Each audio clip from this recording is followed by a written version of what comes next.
So Alukkas vitamin C serum product అండి. So ఇది completely chemical free. So దీంట్లో చాలా వరకు కూడా మనం వాడని హెర్బల్ ప్రోడక్ట్స్, కంప్లీట్గా న్యాచురల్గా మనం ఎక్స్ట్రాక్ట్ చేసిన ప్రోడక్ట్స్. సో దీంట్లో అన్నిటికంటే మేజర్గా కలిండ్లా ఫ్లవర్ ఎక్స్ట్రాక్ట్ అనేది ఉంది. సో దానివల్ల ఈ విటమిన్ సి సీరం అనేది దీంట్లో మేజర్గా చాలా రిచ్గా ఉంటుంది. సో దీన్ని మీరు డైరెక్ట్గా ఫేస్కి వాడచ్చు. నేను మీకు లైవ్లో చూపిస్తాను. ఒక 3 to 4 డ్రాప్స్ ఇలా మీ పామ్లో వేసుకొని డైరెక్ట్గా అంటే పిల్లర్తో వేసేసుకోవచ్చు.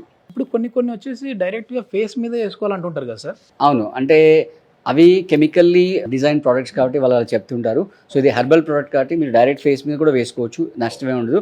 లేదా ఇలా చేతిలో వేసేసుకొని రబ్ చేసేసి రైట్ మొత్తం ఫేస్ అంతా కూడా ఇలా నీట్గా మసాజ్ చేసేసుకోవచ్చు అనమాట.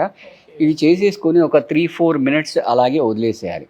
రైట్, వదిలేసిన తర్వాత మీరు రెగ్యులర్గా ఏదైతే మేకప్ చేసుకుంటారో ఆ రెగ్యులర్ మేకప్, అది మాయిశ్చరైజర్ కానీ ఏదైనా కానీ, ఇది అప్లై చేసిన తర్వాత ఒక 3-4 మినిట్స్ అలా అలౌ చేసేసి అది స్కిన్కి అబ్జర్వ్ అయిపోయిన తర్వాత నెక్స్ట్ మీ రెగ్యులర్ ఏది ఉంటే అది వాడేసుకోవచ్చు.